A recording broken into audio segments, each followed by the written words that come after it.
10 minute ही आप अपनी बातों को रखें हम सामने के सामने।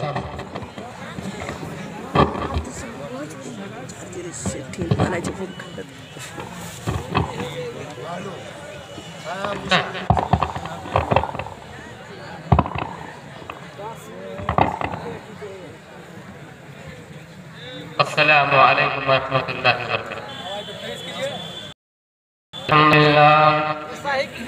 अल्हम्दुलिल्लाह नहमदुहु व नस्तईनुहु व नस्तगफिरुहु व नु'मिनु बिही व नऊज़ु बिल्लाहि मिन शुरूरि अंफुसिना व मिन सय्यिआति अमालिना। यहदिहिल्लाहु फला मुदिल्ल लहु व मन युद्लिल्हु फला हादिय लहु व नशहदु अन ला इलाहा इल्लल्लाह व नशहदु अन्न मुहम्मदन अब्दुहु व रसूलुहु अम्मा बअद। अऊज़ु बिल्लाहि मिनश शैतानिर रजीम। बिस्मिल्लाहिर रहमानिर रहीम। वमा अर्सलनाका इल्ला रहमतल लिल आलमीन। वक़ाल नबी सल्लल्लाहु तआला अलैहि वसल्लम कुन फिद दुनिया कअन्नका गरीबुन औ आबिरु सबील। इरम जन्म शरुतुनरा संशिष्टैवति षष्टिम सहस्रा नवीतम चकोरम मनुस्मे दूधत्मय दुष्टरायस्य पड़वाहिरु मधुमंतो दिवसा अज्ञा हेतु किरम मोहमदा अंधिकारम नाशम विधायम ही तदोदयते विवेक वेद अहमित पुरुष महान इमादित्योड़ तपसा प्रस्ताव। स्टेज पर बैठे हुए मुअज्जज़ उलमाए किराम, कुर्ब जवार से तशरीफ लाए हुए मेरे दोस्तों, मैं आप लोगों के सामने बहुत मुख्तसर वक्त लेकर हाजिर हुआ हूँ। मैं आप लोगों के सामने कुरान व हदीस और वेदों पर रोशनी डालूंगा। मैं जितना कुरान पढ़ता हूँ उतना वेदों की किताब भी पढ़ता हूँ। आज भी मेरे मोबाइल में बहुत सारे वेदों की किताब मौजूद है। बहरहाल आप जब हिंदू धर्म वेदों का मुताला कीजिएगा उसमें भी इस्लाम की बहुत सी बातें मिलेंगी। यहाँ तक के जनाब मोहम्मद रसूलुल्लाह सल्लल्लाहु अलैहि वसल्लम जो हमारे और आपके आखिरी नबी हैं, हमारी हिस्ट्री मौजूद है, उनके बारे में एक किताब भी नाजिल हुई है, वेदों के अंदर वेद में भी मौजूद है, कल की अवतार के नाम से जाना गया है। उसमें मोहम्मद रसूलुल्लाह की बहुत सी जिंदगियों का आइडियल और नमूना बतलाया गया है। खास करके श्री कृष्ण जी अपने बेटे अर्जुन से कह रहे हैं, क्या है बेटे, अगर तुम सनातन धर्मी बनना चाहो या शाश्वत धर्म बनना चाहो, सच्चे राह पर तो तुम्हें 5 चीज करने होंगे। तुम्हें 5 चीज तुम्हारे ऊपर फर्ज बनता है, जिसको हदीस में है अब्दुल्लाह इब्न उमर मुस्लिम की हदीस में फरमाते हैं कि बुनियल इस्लाम अला खम्सिन शहादत व अल्ला इलाहा। कृष्ण जी अपने बेटे अर्जुन से कह रहे हैं कि जब तुम सनातन धर्मी बनना चाहो, शाश्वत धर्म में दाखिल होना चाहो, तो तुम्हें 5 चीज करने होंगे, तब तुम्हारी एंट्री होगी। पहली चीज एकम ब्रह्मदित्य नास्ति निहिनास्ति किंच, वो ईश्वर वो परमेश्वर एक ही हैं, वो खुदा एक ही हैं जो हम सबको पालने वाला है, हमारा और आपका खालिक है। यानी ऐ लोगों, जब तुम जब सच्चे रास्ते पर दाखिल होना चाहो तो तुम्हें पहली चीज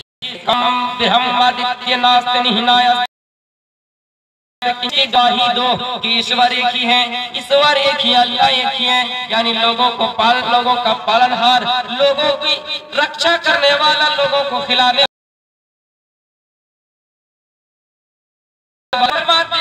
इस्लाम वाला शहादत वल्ला इलाहा इल्लल्लाह व अन्ना मुहम्मद रसूलुल्लाह है। लोगों, इस्लाम के 5 सुतून हैं, इस्लाम में 5 हमें बताए गए हैं। पहली चीज अल्लाह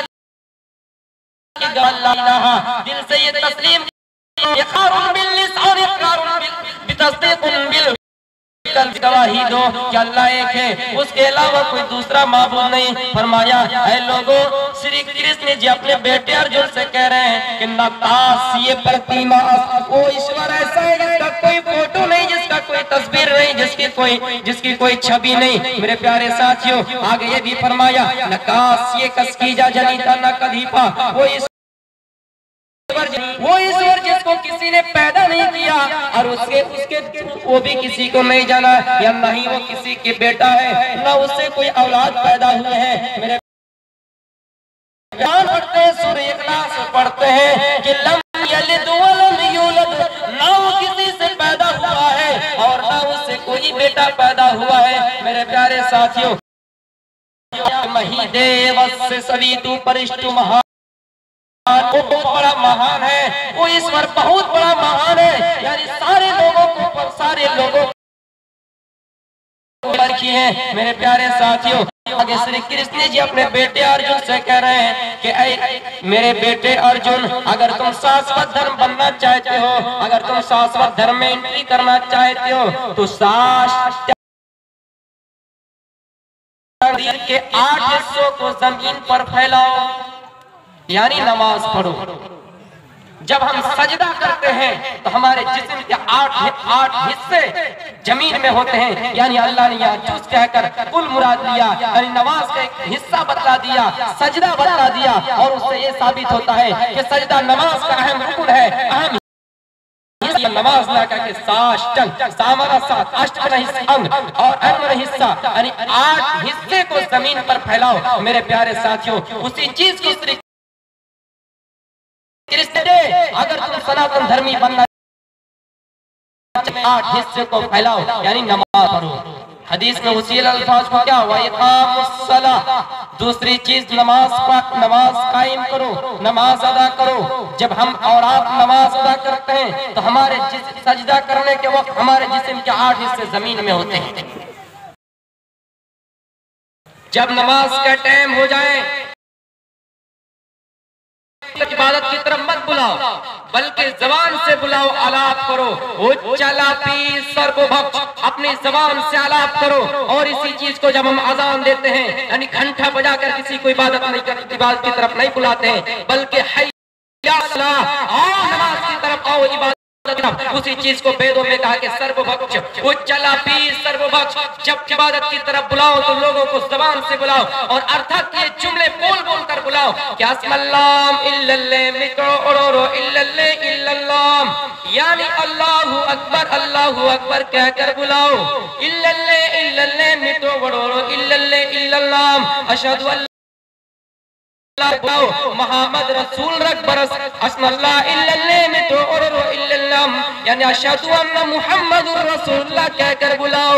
मेरे प्यारे साथियों, वेदों से भी साबित है कि नमाज कैसी इबादत है, वेदों से भी साबित है कि हमें नमाज पढ़नी है, वेदों से भी साबित है कि नमाज कितनी बेहतरीन इबादत है। फरमाया वही काम ऐ लोगों, जब हम और आप नमाज अदा नहीं करते हैं, जो बेनमाजी है उनका अंजाम क़यामत के दिन क्या होगा? जो बेनमाजी है उनका अंजाम, सारे लोगों को मैदान पर जमा कर दिए जाएंगे और फरिश्तों से कहा जाएगा जन्नतियों को और जहन्नमियों की जहन्नम की तरफ कर दो। इतने में फरिश्ता जन्नतियों को जन्नत की तरफ ले जाएंगे और जहन्नमियों को जहन्नम की तरफ ले जाएंगे। एक फरिश्ता आएगा अपने हाथ में और कहेंगे ऐ जन्नतियों रुक जाओ, ऐ जहन्नमियों तुम भी रुक जाओ। मेरे हाथ में क्या है? जन्नती कहेंगे मरे हुए दुम्बा का नहीं, ये मौत है, यानी मौत को उस दिन दुम्बे की शक्ल में लाया जाएगा। और जन्नतियों से कहेगा जन्नतियों, यानी ये मौत है, आज तुम्हारे सामने मौत की मौत आ जाएगी, इसके गर्दन पर छुरी चला दी जाएगी, इनकी मौत आ जाएगी। ऐ जन्नतियों, तुम्हें कोई चीज धोखे में न डाल दे, तुम्हें शक में न डाल दे कि जन्नत में मौत आएगी। नहीं नहीं, जन्नत में तुम्हें मौत नहीं आएगी। मौत आ गई, मौत तो भी अल्लाह के मखलूक है। अल्लाह ताला कुरान में फरमाता है कुल्लु मन अलैहा फान, ऐ लोगों दुनिया की सारी चीजें फना हो जाएगी, सिर्फ रब का चेहरा यानी रब बाकी रहेंगे। मेरे प्यारे साथियों, पता है चला कि मौत भी अल्लाह का एक मखलूक है और मौत को भी फना होना है।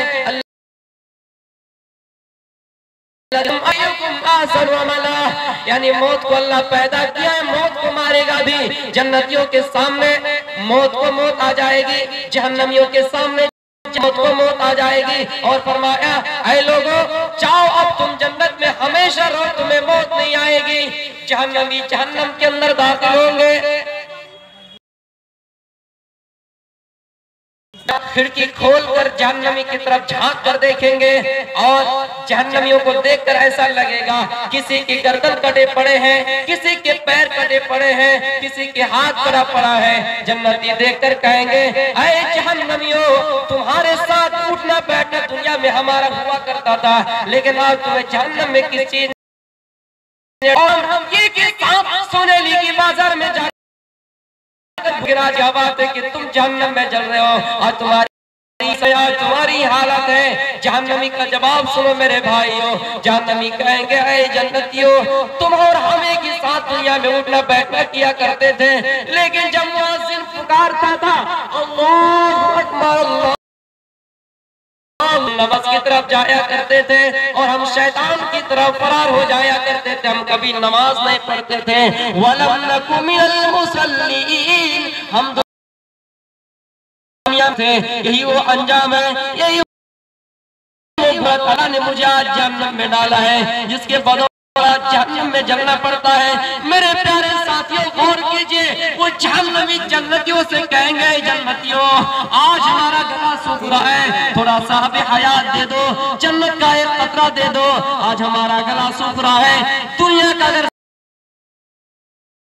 समुद्र दिया जाए, मुंबई का जुहू पार्टी छाटे मारता हुआ समुद्र, जहाँ तक देखो पानी ही पानी नजर आ रहा है, उस तरह का समुद्र अगर पिला दिया जाए, फिर भी हमें हमारा प्यास मिटने वाला नहीं है, हमारा प्यास में जन्नत का भी हयात दे दो। दुनिया में बहुत गंगाएं चल रहे थे, सिकोरना के पास बहुत बड़ी बड़ी नदियां थी, लेकिन कुछ काम नहीं करने वाला है, वहाँ के पानी आज कुछ काम नहीं देगा। थोड़ा सा जन्नत का भी हयात दे दो, इससे हमारा गला सूख, इससे हमारा प्यास मिट जाएगा, प्यास मिट जाएंगे। जन्नती, ये तो हमदर्दी थी और हमदर्दी के नाते तुझे पूछ लिया कि किस चीज ने जहन्नम में धकेला है। आज के बाद तुम जन्नत क्या भी हयात क्या, जन्नत की खुशबू चीज कहकर जन्नत की अपना दरवाजा बंद कर देंगे। दूसरी चीज हो गई कि जब तुम शाश्वत धर्म में दाखिल होना चाहो तो साष्टांग कर तबिये नमाज पढ़ो। ये भी फरमाया, योगियो सहामच्चितुयतात्म मिर्गाचरम, नमाज पढ़ो,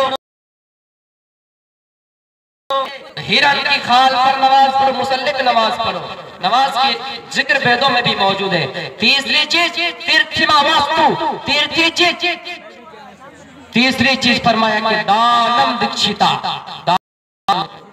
उसी को हदीस में फरमाया हुआ इताउ ज़कात, यानी ज़कात दो। वेदों में कहा गया कि दानम दीक्षिता।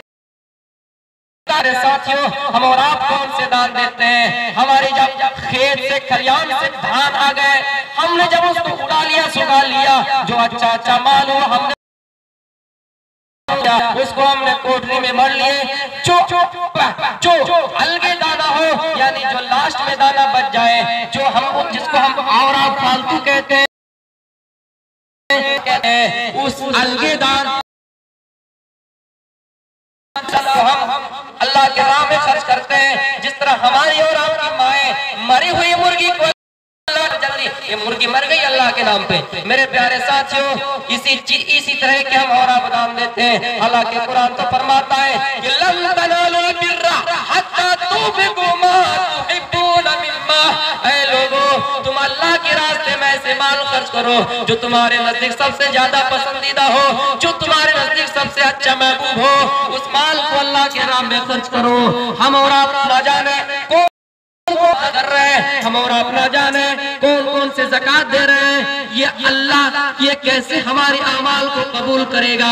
हजरत अब्दुल्ला इब्न उमर एक सहाबी है, वो बीमारी में मुब्तला है, 50 बीमारी में मुब्तला है। डॉक्टर ने उन्हें इलाज में बता दिया, ये रिपोर्ट दे दी, आए लोगों तुम, आए अब्दुल्ला इब्न उमर, तुम 4 महीना मछली नहीं खा सकते हो, तुम 4 महीना मछली नहीं खा सकते हो, जब तक तुम्हारी बीमारी ठीक नहीं होगी तुम मछली नहीं खा सकते हो। अब्दुल्ला इब्न उमर 4 महीना 5 महीना मछली नहीं खाए।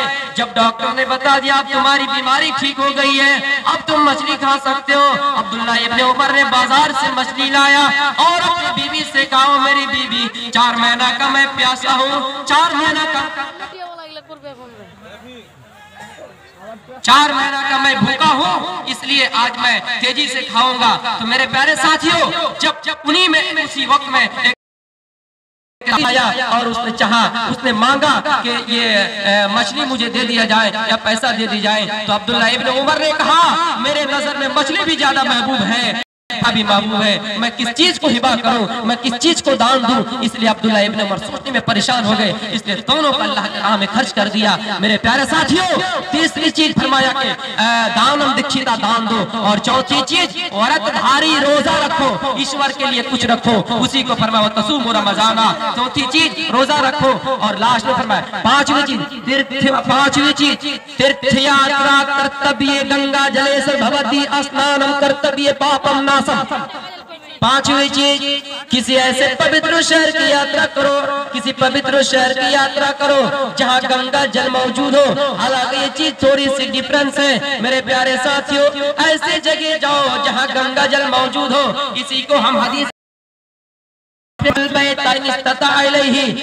हज करो, खाने काबा की जियारत करो, खाने काबा का तवाफ करो, सफा और मरवा की सही करो। मेरे प्यारे साथियों, सारी चीज वेदों में मौजूद है, यहाँ तक कि जनाब मोहम्मद रसूलुल्लाह के बारे में किताब आई है, कल की अवतार फरमाया, कल की अवतार, इस दुनिया में आखिरी संदेष्टा आएंगे, आखिरी अंतिम ऋषि आएंगे, वो बहुत बड़ा महान होगा, बहुत बड़ा पुरुष होगा, इंसान होगा। फरमाया कल की का नाम नरासंस होगा। नर का माना पुरुष, आसन माना जिसकी सबसे ज्यादा प्रशंसा की गई हो, जिसकी सबसे ज्यादा तारीफ की गई हो। फरमाया कल्कि का नाम नरासंस होगा, उसके बाप का नाम विष्णु यश, यानी जब ट्रांसलेट करेंगे तो हक ईश्वर भक्त यानी अल्लाह का, जिसको हम और आप अरबी में बोलते हैं अब्दुल्ला। माँ का नाम सोमती होगा, इसका माना शांति वाला। जब हम ट्रांसलेट अरबी में करेंगे यानी आमिना, और पैदा होंगे ब्राह्मण खानदान में। आगे फरमाया कि मोहम्मद रसूलुल्लाह सल्लल्लाहु अलैहि वसल्लम को कल्कि का नाम दिया गया है। वो बहुत से ऊँटों पर सवारी करेंगे, और ऊँट पर कोई सवारी करने वाला अगर कोई है तो मेरे प्यारे साथियों जनाब मोहम्मद रसूलुल्लाह सल्लल्लाहु अलैहि वसल्लम है। यहाँ तक ये भी फरमाया कि चांद के 2 टुकड़े करने वाला कोई नहीं है, वो अंतिम ऋषि मोहम्मद रसूलुल्लाह सल्लल्लाहु अलैहि वसल्लम है। मेरे प्यारे साथियों, परवाज भूकृति प्रेम रामायण विशारद तत्व महार जो सत्यो महागीता चतुर्विध रात्रि दिवस श्याम कलेच्यम 52 का दिवासना 52 का दिवासना उच्चला पीलिंग छेदी सर्व भक्ष मनो भविष्यत जन्मम्मा।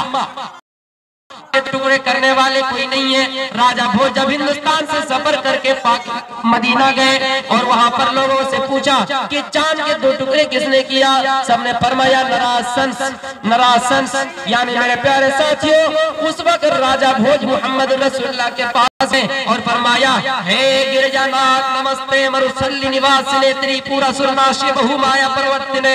यानी उस जमाने में बुजुर्ग हस्ती के सामने झुका जाता था, इसलिए नास्ती फरमाया नमस्ते। फरमाया बहुत सी माया में पर्वत करने वाले, रेगिस्तान इलाके में पैदा करने वाले, रेगिस्तान इलाके में पैदा होने वाले, बहुत सी माया में पर्वत करने वाले।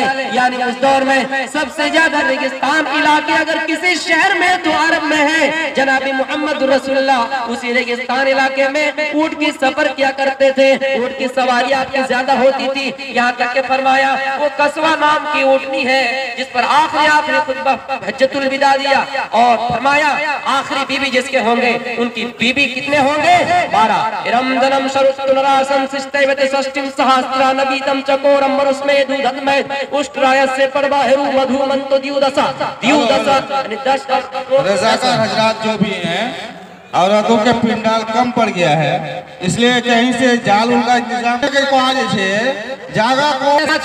वेदों में भी मोहम्मद रसूल सल्लल्लाहु अलैहि वसल्लम के जिक्र है। कोई अगर आपसे कहे कि इस्लाम धर्म का जिक्र किसी और में नहीं है, ये तो नया धर्म है, तो आप उनके मुंह तोड़ जवाब दे सकते हैं। कोई अगर ये कहे कि जनाब मोहम्मद रसूलुल्लाह का कहाँ जिक्र है, तो आप इन सारे वेदों का हवाला देकर समझा सकते हैं। तो अगर कोई कहे कि इस्लाम में औरतों पर जुल्म किया गया वो भी सरासर गलत है। कोई अगर ये कहे कि औरत पर निकाब लगा करिए पाबंदी लगा दी है, हिंदुस्तान तरक्की नहीं कर पाएगी, ये भी गलत बात है। हिंदुस्तान को तिरंगा एक सुरैया तैयब नाम की लड़की है जिन्होंने सम्मेलन में बैठे हुए थे, किसी के जहन में नहीं आ रहा था हिंदुस्तान को क्या तिरंगा दिया जाए। वो एक पर्दे में रहकर उन्होंने एक कानून पास किया था और कहा था कि नहीं, हिंदुस्तान का कलर ऐसा होना चाहिए। यहाँ तक कि राम की पत्नी सीता को भी जब रावण लेकर भागे, हनुमान जी ने अपने लक्ष्मण जी से किसी तुमने उसकी भाभी की कंगना पहचान गए, दुपट्टा पहचान गए, लेकिन नाक की नथुनी क्यों नहीं पहचाना? तो उसने फरमाया कि मेरी भाभी सीता अपने नाक में पहनती थी और मैंने देखा। हिंदू धर्म में भी पर्दे का जिक्र है। कोई अगर ये कहे कि जनाब मोहम्मद रसूल सल्लल्लाहु अलैहि वसल्लम अय्याश थे, 12 बीवियां रखते थे, हम किसी की तौहीन नहीं करना चाहते हैं। श्री कृष्ण जी के पास 16,108 पत्नियां क्यों थी? राम के पिता राजा दशरथ की 3 पत्नियों का जिक्र क्यों थे?